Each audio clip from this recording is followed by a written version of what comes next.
Hello and welcome to episode 17 of The Dirty Corner. This series is wrapping up at episode 20, so there are not many to go, and I've tried to be very careful about what happens in each episode for the last few to make sure that I tell the story as well as possible without leaving anything important out. This episode, as you may have seen from the thumbnail, has a content warning. I'm going to say the content warning now, and just so that you know, it's a content warning for one person. The one person is Mature Student 1. The reason why it's only for Mature Student 1 is because he and I discussed that there was a story about bullying that was being attempted on him at a time that was very stressful for him. What happened was that there was a lot going on at the time. We were all working very hard towards our degree show, and bullying had already been a big feature of what was going wrong with the school. We'd noted it, we'd reported it, we'd been undergoing the complaints, and we'd had reactions from the students and faculty as a result. And then at some point, evidence came forth that something had happened that affects Mature Student 1. I approached him and asked him if he wanted to know, and he said that he doesn't want to know. He only cared about whether he'd done something wrong, and I assured him he hadn't done anything wrong. It was that bully number 1 was targeting him in a specific way, and if he wants to know, I'll tell him, and if not, he doesn't have anything to worry about. We're aware of it. We're now using that information and that evidence to report bully number 1 for what he's doing. So, as a content warning, Mature Student 1, if you are watching these videos, this one is going to be discussing that story.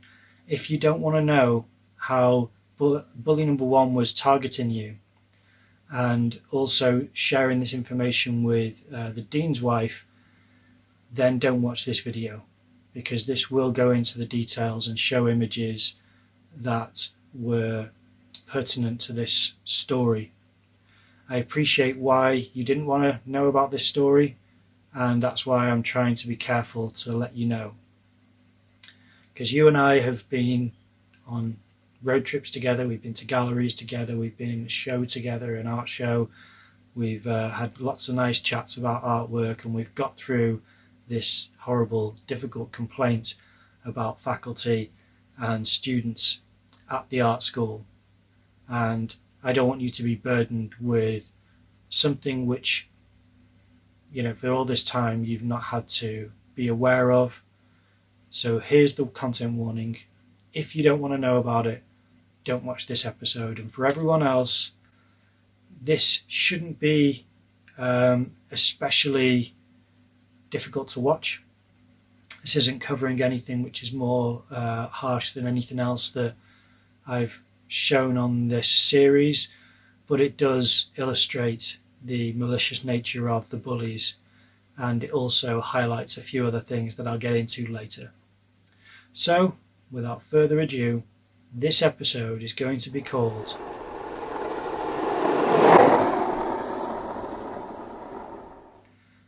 Now, what I'm going to do first is talk about where we were, just like I briefly summarized in the intro.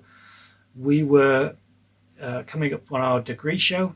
We'd just written our dissertation, and the dissertation was stressful. We weren't given enough time in order to prepare correctly for that. We were having kind of workshops, I suppose, every week about how to write the dissertation, and yet we were only given 2 months from returning to school after a break to the point when we had to submit the dissertation. So I don't think that was very fair, and resources weren't shared out proportionately or equally to all the students. So some students had great advantages over others. A lot of us discussed this and had problems with it and tried to raise it in a meeting. The meeting specifically was one with the external examiner. That meeting I recorded, and just to let you know, I used to make recordings of official meetings with faculty quite often because my experience at school had got so stressful so that I'd felt that my recollection of what had been said and how things had been said might be inaccurate due to a bit of an emotional imbalance after all the stress that I'd experienced. So having recordings would give me accurate records of what people had said, the exact wording that I could quote them, and the tone that I could then describe and present in the recordings. One of the recordings that I made was of a meeting with the external examiner, who was introduced to us at some point earlier on the course, and then towards the end of the third year. The recording that I made towards the end of the third year is an episode that I've been preparing for about a month now. I've been saying every episode, it's coming, it's coming. It's going to be the second to last episode. It's going to be episode 19, because I just can't get that many, edits, I suppose, made in time. Because it's one thing to put a voice modulator on the people speaking, but it's another to type up the subtitles for what everyone's saying so that people watching will be able to understand how people are describing their experiences. But I've also got to redact the names. I've got to come up with clear naming lists where everyone can be referred to and understood who they are. And then I need to double check that all my work's correct. And it is quite a long video. It started off as 50 minutes long, the meeting, and then after a while I edited that down to about 42 minutes because there was a long-winded introduction and there was several connection issues where we were really struggling to hear each other. So I've edited those out and put in that there were connection issues in captions on the video. So that's taken a while. And if I could get it down to less than 42 minutes or 40 minutes, then I will. But I can't see how editing is going to benefit the viewer's experience, because I want you to see the whole context of the meeting. Because the point is not just, issues are raised, but it's also, I initially said that I wanted you to see how students who had a more favourable opinion of the school talked about the course. Because all this podcast has been is me talking, giving my point of view and showing you evidence that backs up my point of view. So I knew that somewhere I had this video, and since I found it, I think it's really important to present it so that you have a more balanced and rounded view of how everyone felt about the school. And that video is interesting so far. I haven't watched all of it, but similar in some ways to what I remember and different in others. I initially said that I wanted to record myself saying how I thought the meeting went, and then I'd watch the video. It didn't end up happening. I ended up watching the video, so I can no longer record a video saying this is how I remember it, because I've been reminded to a certain extent of how it actually went more accurately than my memory. But it shows how memory can skew details and important facts about meetings.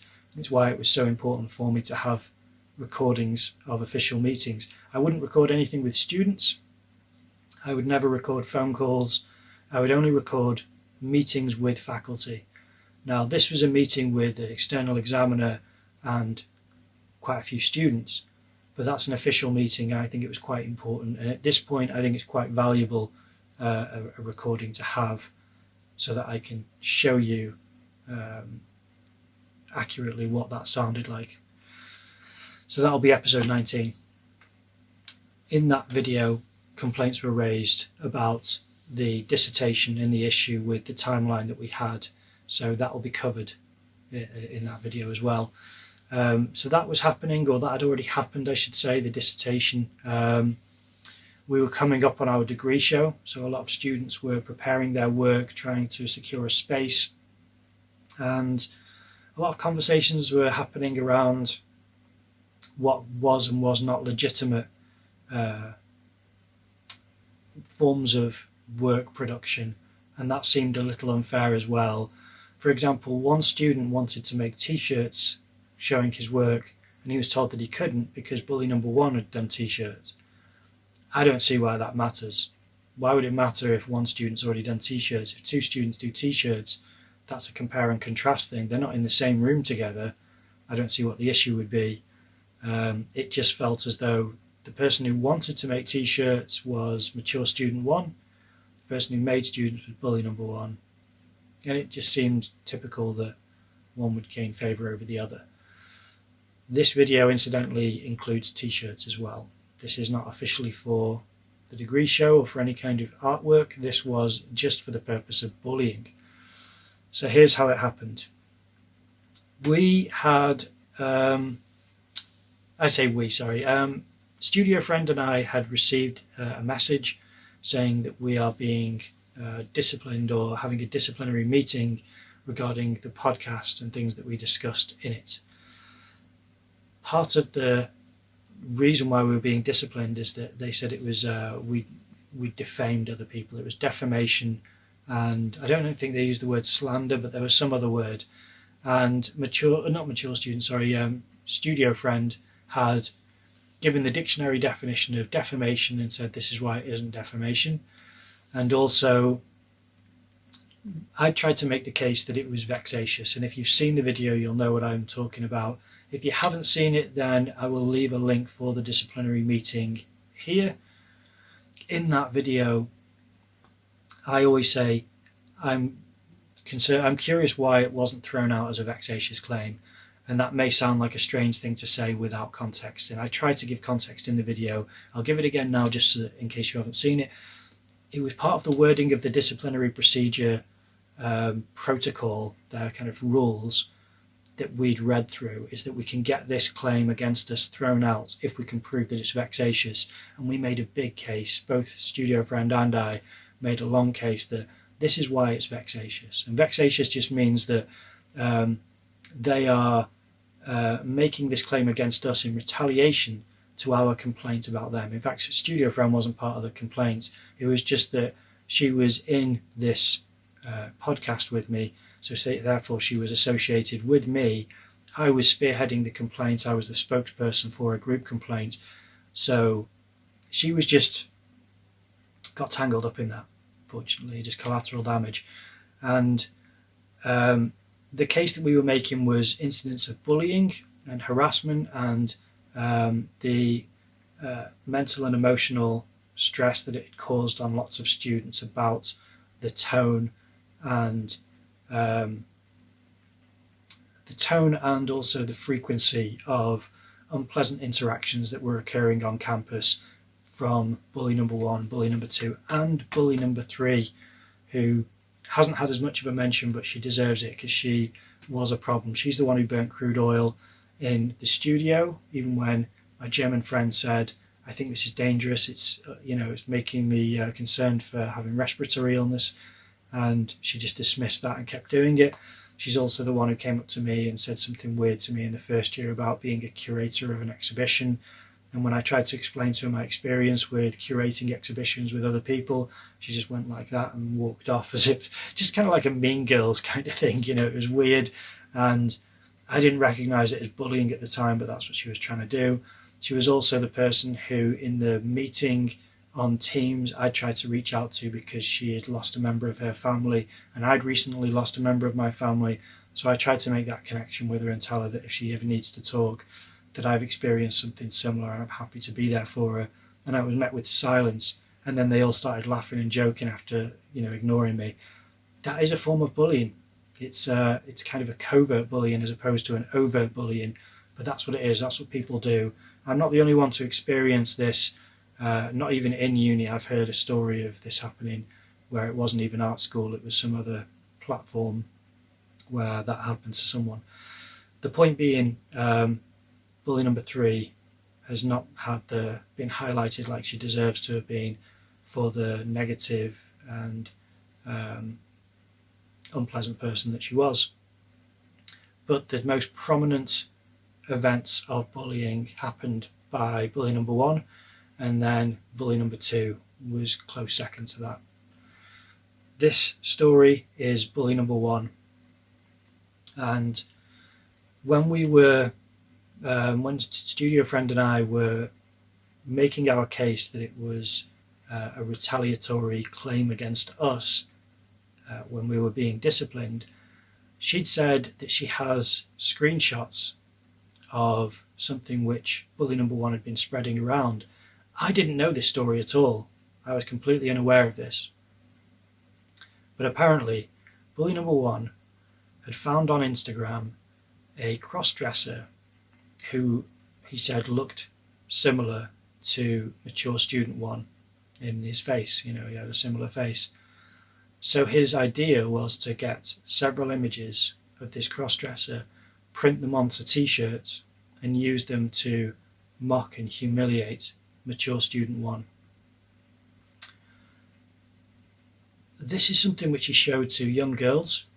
I mean, the mature student one was 18 or 19 when he showed her, I think. And even if she was 20, it's still a young woman. So he was showing this to young women, and this is a bloke in his 50s. And he showed it to the dean's wife, and she was laughing and found it quite funny as well. This is what I heard. I don't have evidence of that. I do have evidence that he showed it to studio friend because she had screenshots. Here is screenshot number one. Here are some screenshots I forgot to attach. This is referring to the t-shirts that bully number one was going to use to bully mature student one. And then you can see that's bully number one's Instagram and the start of an image. The image he was showing was this. So it's a person cross-dressing. Nothing harmful about someone doing cross-dressing at all. Got no issue with that, and neither has mature student one. No issue with any gay community, anyone from LGBTQIA community. There's no issue. We're not saying anything against that. We're saying that using that to bully mature student one says a lot about his mentality.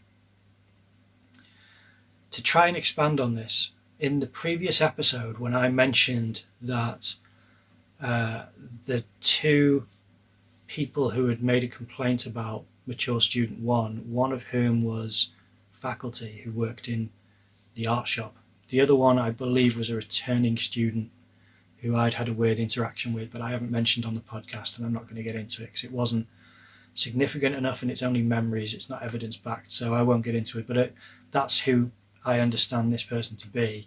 So there was these two people, faculty and returning student, had made this complaint about mature student one, and their complaint I read out last week. And it was weird, it was really strange, because everything they were saying made mature student one sound like he needed help. He needed some assistance. He wasn't doing anything or saying anything that sounded aggressive or scary or angry. And that's what I went through last week. If you haven't seen that, I will leave a link for that here. That's last week's episode. So I show the messages that they, or their testimony they gave against mature student one. And it was odd because it was like telling on themselves. And I said in that episode, I'm not going to get into what bully number one did because it's too incendiary. And it is, it still is. It would have been a case of trying to present what the claim was against mature student one.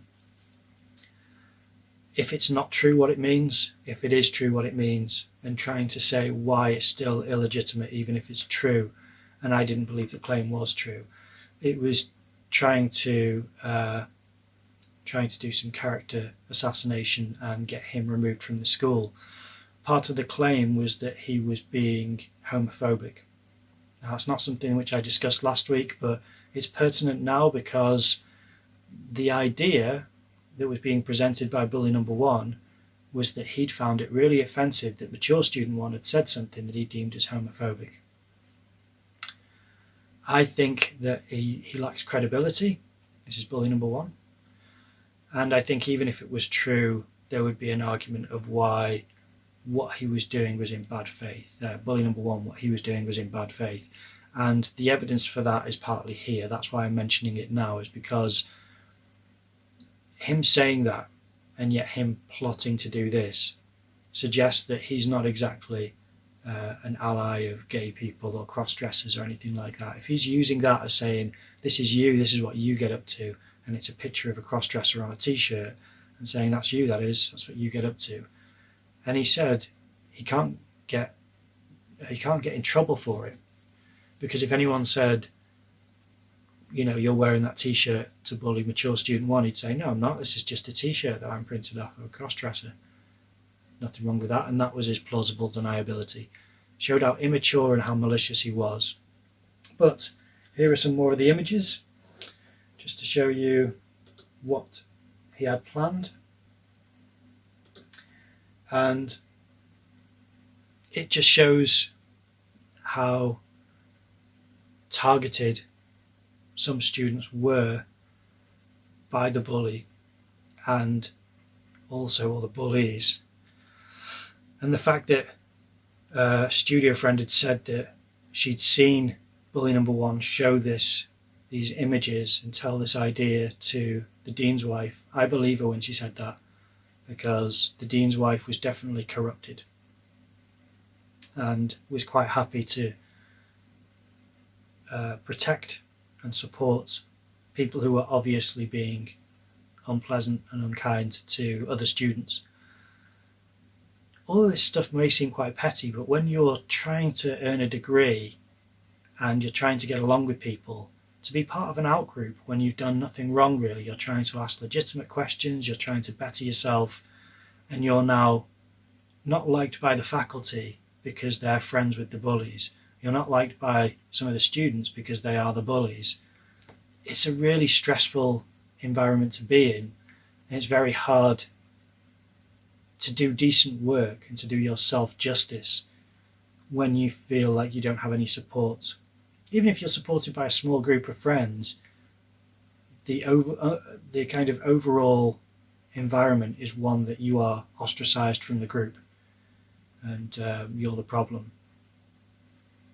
We became the problem because we talked about, studio friends and I became the problem because we talked about things that we did and didn't like in uni. That shouldn't be something which they have a problem with. That should be something they're interested in. And they should have said, if these are problems, we should talk about it. And if this is a legitimate complaint, then we should go through it and discuss it and have a sit down and make sure that this doesn't happen again. And if it's not a legitimate complaint, then you shouldn't be talking about it and making things up. That's the only way to deal with it. That's the only way to deal with things like that.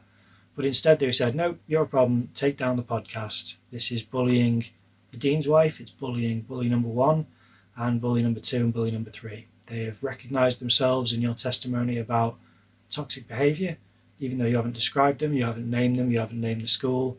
They know who you're talking about. Weird if you ask me. We became a problem for that. I think I became a problem before that because I had suggested certain things that I was dissatisfied with in the school. I wanted drawing classes, I wanted art history lectures, and the tutors were not willing to provide that. So I was seen as someone who was causing a problem. And for it to get to this point, for it to escalate to this extent where students had made a group complaint, there was a couple of students who weren't part of the complaint but were trying to be friends with everyone on every side, so therefore, because they were friends with us and they saw legitimate reason for the complaint, they were giving us evidence like this and telling us things that we felt were important pieces of information to share and say this is part of the problem. For example, not studio friend, the other ally of the complaint, she had said that she had been given resources that she knew other students weren't given when it came to the dissertation. And this was because in our summer break, we'd been told nothing and given nothing. We were just left and said, yep, when we come back, we'll start working on it. And then this student, this friend of mine, she said, well, they told me about this. They'd given me this, so I'd had that advantage. None of the rest of us had. I mean, I imagine bully number 3 had. I think the other bullies probably did. I think they selected certain people to give these advantages, and the rest of us were disadvantaged in that way. Which is why part of the complaint I said was a disproportionate access to learning. we didn't have a chance. We were, 10 steps behind at least, trying to get to the finish line, and just didn't have enough to back us up. Incidents like this, with these images, I think would be grounds for dismissal.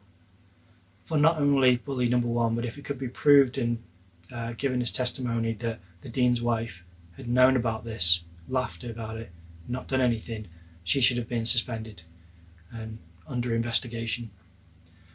At the time when I made the complaint, I was saying I don't want anyone expelled, anyone fired or anything like that. I just want protections put in place for students. But as I go through these things, I think, how bad are some of these things that these will let off? What's happening now to the students there? Or in other schools?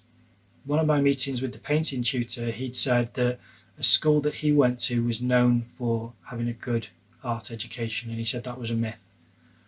Now, he was a friend of mine, so we had great conversations. I loved his work.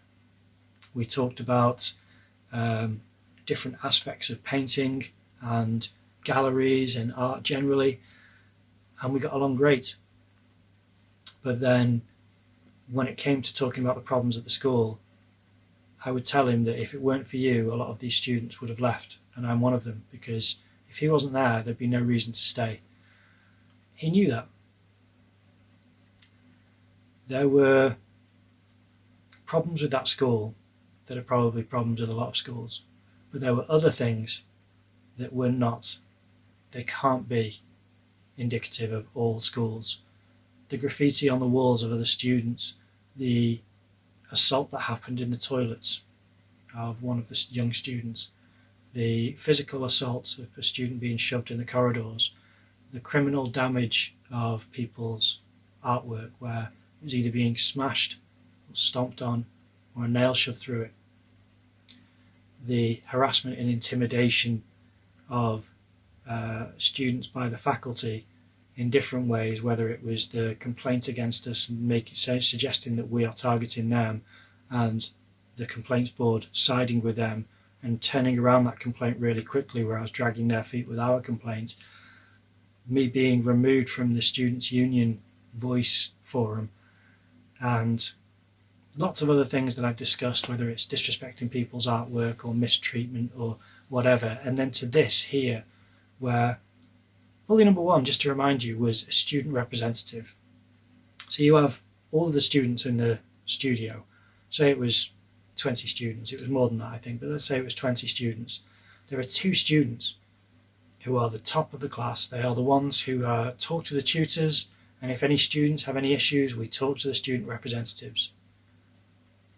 Our representatives were bully number one and bully number two for the second and third year. In the first year, it was bully number one and bully number three. How are we supposed to talk to them? I did go to them in first year and said, I've had to be off because I had to be in the hospital because I had an issue as well, a health issue. Can you catch me up on what happened? And they said, just have a look on Moodle. They were useless. They didn't care about doing their job correctly. And this was before any complaints about bullying. They just didn't want to do it. Then it comes to this point where he's going to print off t-shirts to mock and harass mature student one. I just think it's heinous. It really is. Can't stand it. So the point being is that this is probably the last thing like this I'm going to be showing you. The next episode is going to be quite different to this one. And then the one after that is going to be the video that I've been prepping and promising for the last month or so. And then the last episode, I'm going to talk to you about why this series is called what it is. Because all of these stories lead to the Dirty Corner. I appreciate you watching. Please leave a comment. If I don't respond immediately, I'll always try to respond to all comments. If you can like the video, it'd be great. But thanks for watching, and I will see you next week.